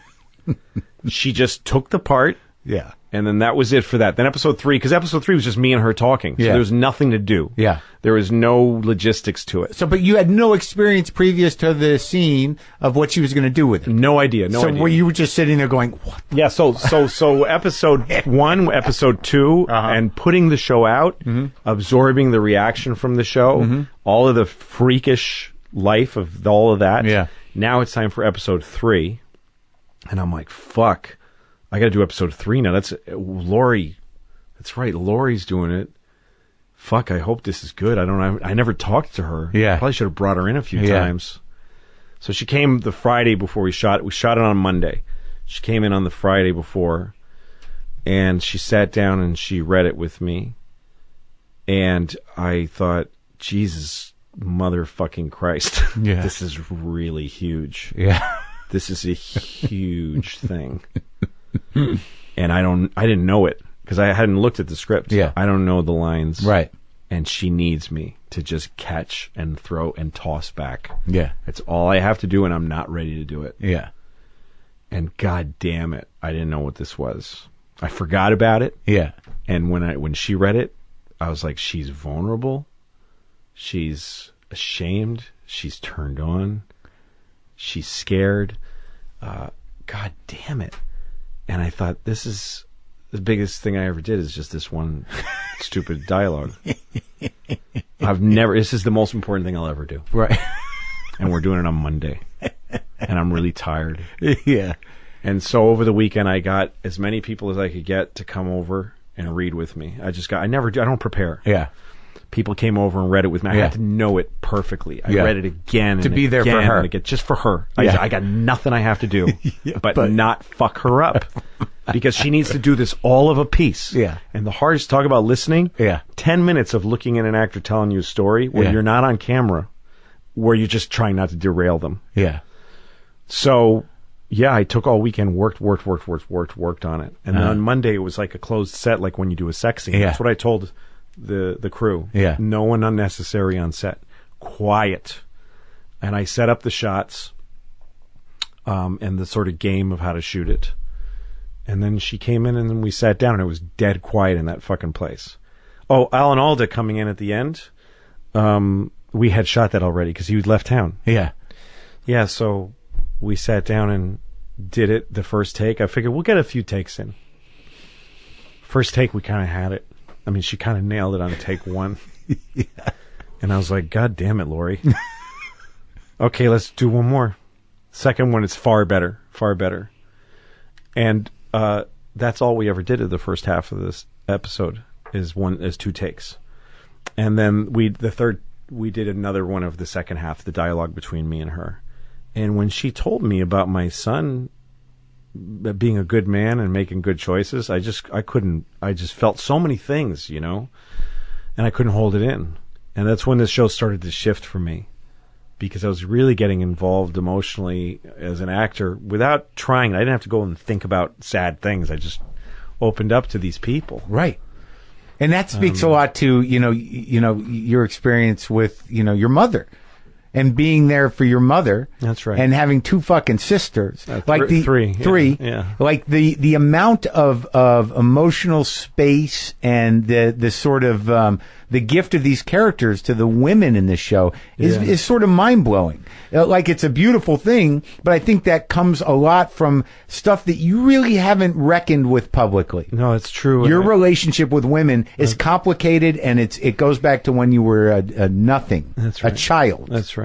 It does, and I think that I was able to dig deep that way because it was about family. Right. And here I have this daughter on the show who, I thought about my daughters when I did Louis, but in this case, I thought about my sisters. Right. Because my family, my dad we don't have a relationship with him. I don't have one with him at all. Yeah. And so that's who Horace's son is really me. Yeah. I'm playing my dad a little bit, right.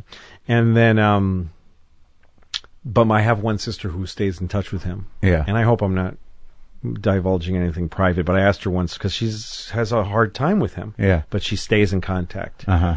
And I asked her once, why do you do that? Yeah. Why do you put yourself through it? Because I don't.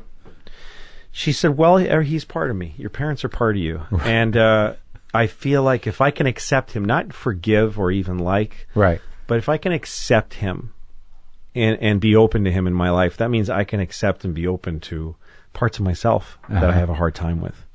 And I thought, God damn it, that's such a strong choice. That's a brilliant thing to be able to do. I can't do it. Yeah. Willfully admit I can't do it. Yeah. I'd rather just avoid and shut down. Right. So that's who Adie is. She's really my older sister. Right. And that she just looked at, I'm going to tell you how I feel. If you want to be around me, you're going to have to listen to what I have to say. Right. But so that's who she was. Yeah. Anyway, yeah, it was very intense. And after 3, we killed Uncle Pete, and him telling Pete about eating pussy as his last words was. all Joe Pesci's thing, but he turned it into this thing. Joe Pesci started by telling me you don't eat pussy because it makes you into a schmuck, and even women that do it, he doesn't like them. Yeah. But then he says, but that's because love is you face each other and you come at the same time, and nothing is and nothing else is worth it. Yeah. Hold out for real love. Yeah. Joe Pesci said that to me. Yeah. And so for Uncle Pete to say that to him, don't ever do that, son. Don't ever eat a pussy. And then he shoots himself. And I'm sorry for the spoiler for whoever's listening. But that's the only thing you really spoiled. No, it's the one thing. But the thing about it is like people's expectations of you and giving you the leeway to have this experience and put it out there is that the comedy of it, it services the tragedy. Yeah, it does not save it. That's very well put. And Kurt's great, Steven's great, Nick is great, but but even Kurt, who is probably the most comedic character. He's also a lonely guy in the show too, though, right? I think. No, I know, and he's very Kurt. Like I know Kurt. Yeah. But his energy, his exuberance, his joyful cynicism is about the funniest it gets. That's it. That's really it. Yeah. That's it. And it's dark. It is. But there's also one beat that you have, after the first encounter with the African American woman who you don't know, what she is. Yeah. When she leaves and you have that moment before you walk in the bedroom, I don't want to give it away because it's so clearly a comic moment. Right. That's right. After she leaves? Right. And Edie Falco comes in. Yeah. So she, here's the thing with that one was a good case of where I felt the story was being told to me rather than me telling it. Yeah. Because the point of that to me was Horace hooking up with somebody. One night stand. And the one night stands in life that are very mutually good. Yeah, and also mutually negotiated. Yeah, everybody's cool with what's going on. Right. And that when she wakes up the next morning and goes and she's just like, I didn't mean to stay over. And Horace says, have some eggs. And she says, and then I'm leaving. And Horace says, yeah, please do. And then they're able to sit together because they both know no one's going to get snarled here. Then you get into that conversation that you have, which I've never seen it played that way. Well, because I thought what's interesting, once I got them sitting down, I didn't know what I was going to have them talk about, but I thought, here's an interesting thing. Two people who have been intimate, which means they can tell each other something. Yeah.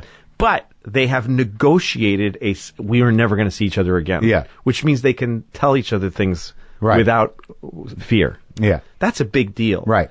And I thought, Horace is a guy who, if you ask him 3 questions about his life, you find out something terrible. Yeah. That's a fucked up way to go through life. Right. Do you know what I mean? Yeah. Hey, you got, just questions that have nobody, and they're eating eggs. They don't really even want to talk. Yeah. You got, are you married? No. Divorced? You have kids? Yep. 2. Yep. Really? How old are they? And then it all comes out. Yeah. You can't even answer that question for Horace without this horrible truth coming out. Yeah. And so he tells her, and to me, that's what the scene was about. It was about that. And then I started to figure, okay, well, then we'll start landing the scene by talking about sex and just that she enjoyed it, he enjoyed it. You have a nice dick. Thank you. You have a nice pussy. Thanks. It's right. I had to put it where my dick used to be. I had to make that joke. Yeah. It's just a joke. Yeah. And then I went, as Horace in my head, I was like, yeah, that's funny. Yeah. And then the conversation took off from that. I didn't know the scene was going to be about that. I didn't intend to write that scene. I really didn't. And then once I started having that conversation with myself in my head, about halfway through, I talked to Vernon about it. And he said, well, wait a minute, though. If someone is transgender, they have to tell their partners. And I was like, really? They do? And then I thought, that's so interesting that he thinks that. Yeah. That's so interesting. So I had that out in the conversation. Right. But I got to give Vernon credit because when we shot that scene, it was intense. Yeah. And the last take we did, I thought we were done. Yeah. I was like, we did it. And then Karen Pittman, who played the woman, said, I'd love one more. And I said, you don't need one more. She said, I don't think I have it at all. And I said to her, I don't need you to feel satisfied. Like as an actor. Yeah. You gave it to me. She said, just let me do one more. I said, all right. So we did it. That's the one we used the last one. Right. That she wanted. Yeah. And it's far better than the one previous. So she gets credit for that. But right before we did it, there's something I've started to do in directing when I'm in the thing. Yeah. It's if you're doing a last take, it feels like a last take. Do Yeah. something that the person didn't expect. Like walk towards them when you haven't for 5 takes, or go walk over and like put your hand on their shoulder. Something that makes them do something really honest. Yeah. But anyway, he got in my ear and said, "You should say this one thing," and he fed me that line right at the right. Which one? Right before the one you're talking about. The thing I say. To you. Anyway. Yeah, because it was like in the way you structured this show. Even if something's funny, you're not writing jokes. There's no, it's not. No, there's none. It's all just mechanics of the story, and then it's these feelings. And I kept getting blindsided by feelings, like in that scene. So Edie wasn't supposed to be in that scene. Yeah. But there was this thing where she's got cancer. Yeah. And there's a timeline to her cancer. Right. And I'd been talking to Edie about that kind of stuff, and so I said to her, is that the scene where she tells you she has cancer? It's the scene where she tells me she's healthy, that she got a good card of, Oh, that's right. So I said to her the day before, hey, you know what? You're not supposed to be here tomorrow for the Karen Pittman scene, but come anyway. And come in at the end and tell me that you're cured. Yeah. And I just figured it's a story point. Yeah. And I'll go, hey, terrific. Yeah. So she said, okay, how do you want me to say it? I'm like, just however you would say that. Yeah. That you got good news. Yeah. And she goes, all right. So I forgot it. I told her to. Yeah. I honestly forgot. Yeah. Until we're shooting the first. I think we didn't do any rehearsals of that. Because when we rehearsed the scene, I didn't have that in it. Right. So we're shooting the scene with Karen Pittman. And she's about to leave, and Edie walks in. And I forgot that I told Edie to be there. Yeah. And then it's like weird because she's there with this woman I was just with. Yeah. And then the Karen Pittman leaves, and I go to Edie, and she looks weird. Yeah. And I'm really in a real place. Yeah. And I said, what's up with you? And she says, I've got good news. And I go, what? She says, I'm okay. And it fucking hit me like a ton of bricks. Yeah. I never experienced something like this. She said this thing to me, and I was like, that's my sister. And I was afraid to even consider the possibility that she was dying. Right. And she's going to be okay. And now I'm upset that she was dying. Yeah. It hit me so hard. I mean, I'm getting emotional now. Yeah. I fucking lost it. Yeah. I just like, I started to cry. And then I wanted to hug her, and I thought, I can't. She's not like that. I can't do it. Yeah. Sylvia doesn't like to be hugged. Right. So I just kind of stood there, and she stood there kind of gasping. Yeah. And then we hugged awkwardly. Yeah. It was unbelievable. Yeah. And then that line that Vernon gave me was just perfect. It was perfect. It was a pretty outstanding line. Yeah, no, it was great. So that was another time I got really hit hard. Well, I saw you going through it, but do you feel when you look at this thing, and outside of whatever the finances are, none of that's important to me. We because you're gonna be fine. Yeah. So when you look at this thing, do you feel like you've exercised something? It was a big deal. But can you identify what was this doing inside of you? I don't know, man. I mean, I feel like it wasn't just me because we all shared this thing. Right. Every week we would sit down with a new script and we would talk about it, and then we'd run through it and we'd go, wow. Tuesday we would just burn through the script, like on the set. Just burn through it again and again. And then we slap on microphones like on our chests and let the cameras watch us do it so we could start to get a sense of how to shoot it. But so you had a real community. You had a family. Yeah, exactly. And I had... it's theater. And we're like working through it. And starting with not knowing it and saying, what do I say? Like, first we would do it on book. Everybody's staring down at the script. So we just are all hearing it. But no one's connecting because you're not looking at anybody. You're looking at a script. Then you put the scripts down and you read through it and you look at each other. But then you have these big moments, but then you see someone just die on camera because they forgot their lines. I mean, not on camera, but we go, what do I say here? Yeah. And then you get piecing through it. And then we go to lunch, then we come back, put the microphones on. And now everybody kind of starting to know it. And then we would talk about it and go like, wow, this one's really, I'd written them months before. So it was like I was discovering each one with the actors. And then I would be like, all these tracks in my head running at the same time because it's like Steve Buscemi walks in the room and he starts doing the scene and I'm like, I'm feeling all these things about my brother. Yeah. And I'm also thinking, God damn it, is this guy turning in a great fucking performance? Yeah. And how does he know all of his lines? I don't know any of my lines. He so gives a shit about this crazy thing I wrote. And he loved it. Him and Edie and Alan, all of them loved working on it. And they would tell me this over and over again, that they loved working on it. And then the show would go out, and the world would see it, the little world that was watching it. Yeah. And the way that people were expressing their appreciation, most of the people that write sort of like TV recaps were ignoring it. But a couple were recapping it, and I would read those. Yeah. And I got a lot of emails, and I was reading them. I don't read emails, but I was reading them because they were all very profound, and people were very upset by what they were watching and compelled by it. And I thought, this is really a fucking big, small and big. Yeah. And we just all knew we were doing, and the bar felt so real to me, that fucking bar that Amy Silver, our old friend from the bartender at the Paradise in the 80s. Yeah, she designed it. She built this bar that lived for us. Yeah. And your guy Paul, was on. Paul, my guy Paul Kessner, and a big thing that happened was the editor, because I always edited my own show, but I let her have it, and she really earned the job on episode 3, because she stayed on my face when she was telling me about my son, and I was crying. And when I saw the edit, she doesn't cut away from me once. It's a really long reaction shot. Yeah. And I was like, defend that. That's indulgent. And she said, I can't do it any other way. She said, you have to. She said every time I watch this, it makes me feel all these things. And when I cut to her, I don't feel them in this one thing. So I started this thing I do with an editor now, which is she does something I don't like. Yeah. And instead of saying change it, I say, why'd you do it? And she tells me something, and I go, well, I hadn't thought of that, and I let her have it. Yeah. So she started shaping how the show feels, but never editing, never shoring up, never shortening moments, only shifting around where the cameras are, because they're all an isolated record, and putting the pieces together. Jesus, Paul Simon making the song for me that made me cry every time I heard it.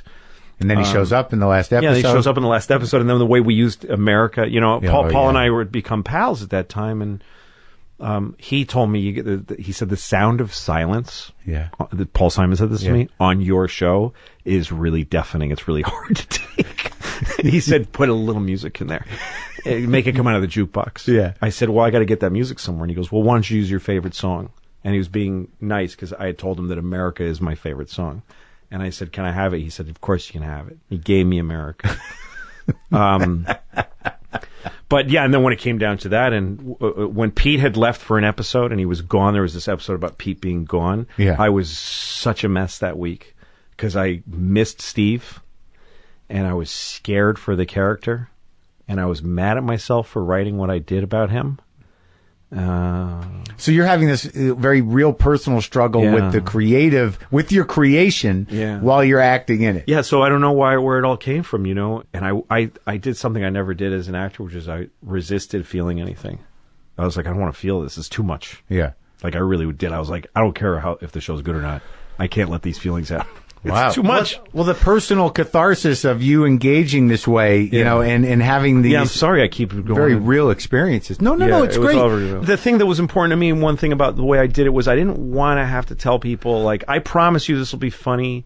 I promise you this will be good even. I just wanted to lay it out there. But say, if you want to watch it, you can watch it. But all these things you're talking about, the life of the show and the life that you lived in it, and these performances and this collaborative experience, and the courage of making it a tragedy definitively. Yeah, it really is. Is something that it's not been done. For me, like, it's a weird thing that my experience is like, this should be 2 days of theater. Like, you should put this up. Right. On Broadway. But that's the funny thing, is that this is exactly what it belongs as. It's just this 10-part thing that I know that. I know. But the theatricality of it. Yeah. To have that experience where you let these pauses happen, and you let these things be open-ended, you let these emotions happen, and you let these horrible people, some of them, have their time. Well, like with the scene with Laurie, I thought that what I learned from writing that one was that you've got a big issue between two people with a lot of frayed ends to it, and a lot of conflict and a lot of hurt. And the two of them try to figure it out. And one person says, here's 4 ways to approach it that could help you. And the other person says, I can't do any of them, because I love too much, or I'm too scared. Right. And then the other person goes, well, then don't do any of it, and just keep doing it. Keep doing it. And the other person goes, yeah, I guess that's what I'm going to do. And kind of fuck you, but also how you doing? And then just walk away. But you needed to unload. I mean, that's a conversation. Sure. that's how people talk to each other. Once you've lived a lot of life, especially when you get in your 40s and 50s and beyond, you get to a point where it's like, we can exchange a few words, but we're not going to fix nothing. Right. It's all dug in. Yeah. And you never could have fixed it. All you can do is like chat for a few minutes with somebody who's sort of walked the same roads as you and compare notes. I do it every week. Yeah, exactly. And it can hurt real bad sometimes. Yeah. And I'm like in a weird place of mourning from this show. Yeah. I still, like you can see, I get like emotional about it, and I cry about the show a lot. It's a relationship. Yeah, it is. It really is. I miss it a lot, you know? Yeah. And I want to do it again. I can't. I knew that at one point, this is a 10-act play, and it's going to be over. And there's ways we could continue, and that bar's in storage, and I've thought about writing other things, and I might. You know, this kid Horace at the end. Yeah. That's I don't know if you know who that was, but that's Angus, not Angus. Angus T. Jones. He's the kid on 2.5 Men. Oh yeah. Yeah, he's the boy of 2.5 Men. Oh, I didn't know that. Yeah, he's he walked off of 2.5 Men, big number one show on television for 12 years. Walked off of it because he felt it moral conflict with the show because he's a Christian. Mm-hmm. And I found that really fascinating, that somebody that walks away from a huge job because he doesn't feel right about it. And that made me think about Horace in my show, this kid who, and his son who doesn't speak to him, who judges him so much that he won't speak to him. Right. Thinks he's such a terrible man that he's not worth his fucking time, his own father. Yeah. Just like I am with my dad. Right. That's who I am. And I thought about that, and I talked to Angus on the phone, and I said, I want you to play a scene. You have 3 lines. He's in Colorado. I'm like, I want you to fly in and play this one scene. Does he act anymore? Nah, I mean, not much. Not really. And I said, I want you to play a guy in a world that's very amoral, but you're not. In your mind, you're moral. Yeah. And we talked about the idea that when you make yourself moral, you separate yourself from other people, because most people aren't. So you isolate yourself.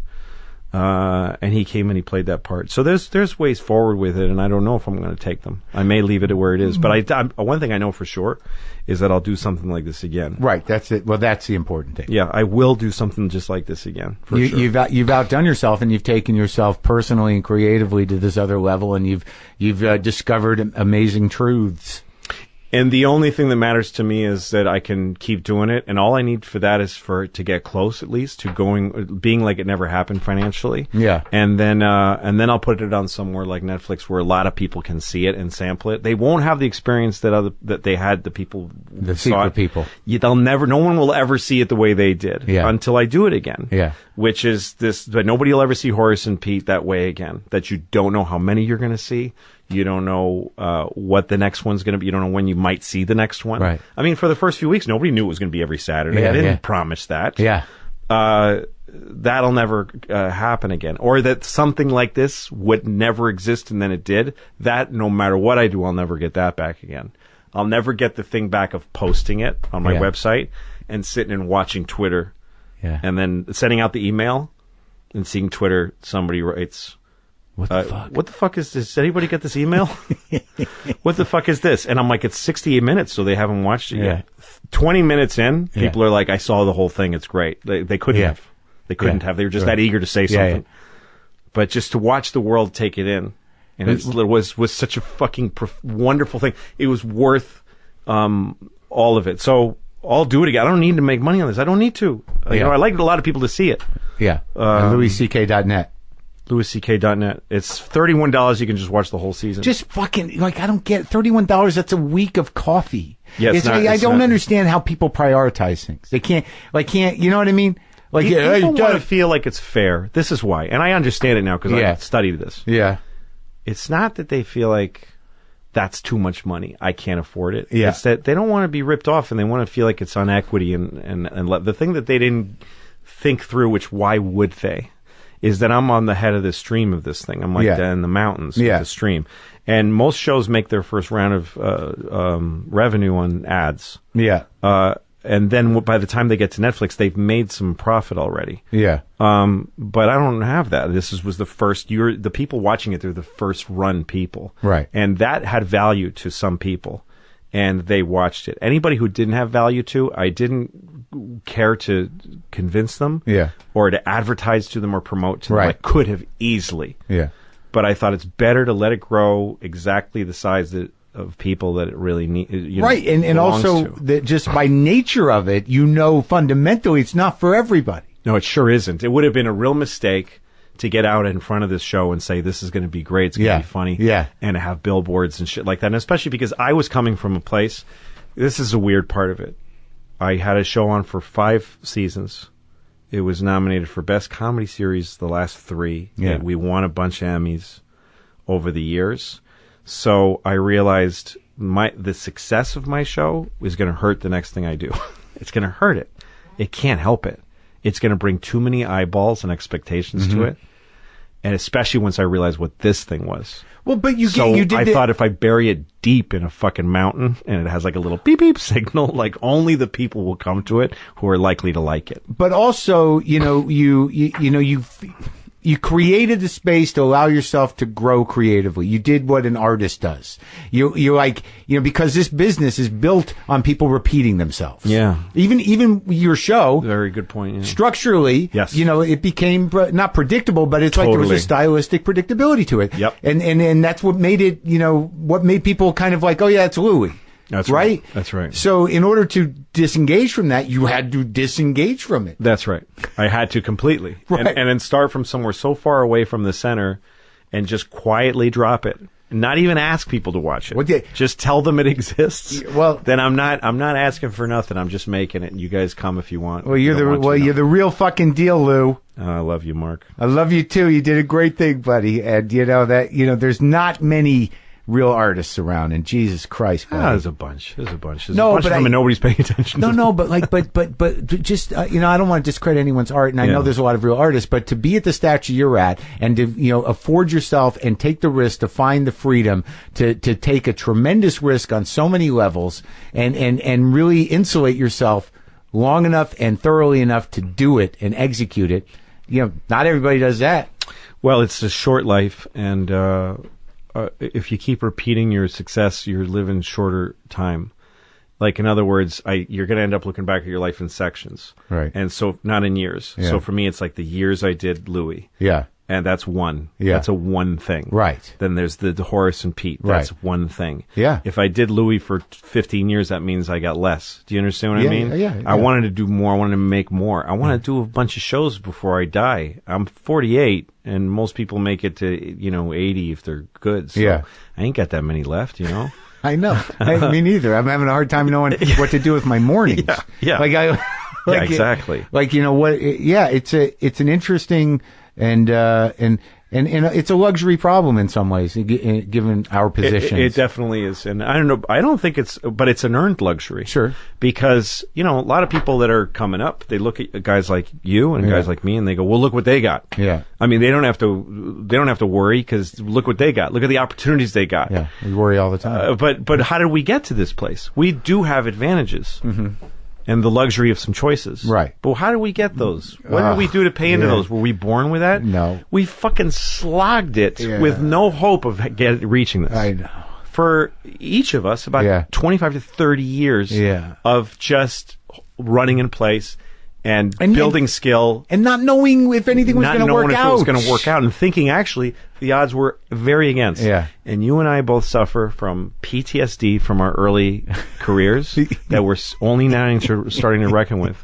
That's an investment, and that's a commitment. And it started a long time ago. Yeah. So for me, it's like every time I know anybody who's been doing this like 10 years, and they go, well, it's just not fair. I don't get opportunities. You just haven't hung in there long enough. I know. Why wouldn't it take years and years and years and years and years and years and years and years and years and years to be great? To be to get to make TV for a living. What an insane payoff. It should take that long. It should take There'd be less garbage. That's right. That's right. A lot of people get it pretty quick. But you can tell they got it quick. You can, and then you can see them go away, and then some of them come back. I always love those guys. The guys who get the big breaks, like Kevin Hart and Bill Burr, who got sent up the flagpole, didn't work out. Right. They went back to the grind, come out bigger than ever. That's a real story. If you can get through that, if you can hit and die and then come back, you are something. Yeah. That's what Chris Rock did. Chris Rock did SNL. Yeah. That's the biggest break you could ask for at the time. Yeah. fucking stunk Yeah. on SNL Yeah. during a time where SNL stunk. Yeah. And then he disappeared.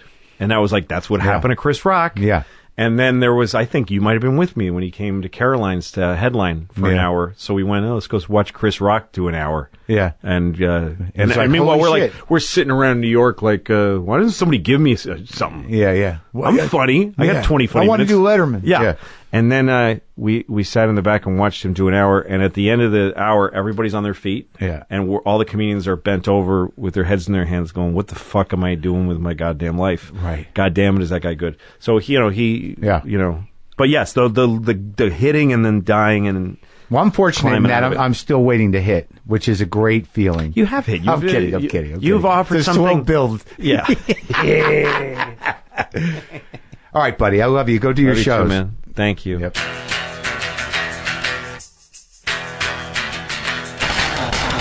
He's a character, but he's also a very prolific and brilliant artist. That guy, and reckon with that. It's an impressive thing, and I'm proud of the guy, and I'm proud of me, and I'm proud of you all. And again, thank you for being with us for 700 episodes. And I'm just going to continue doing what I do. I hope that's okay with you. Is it? Boomer lives!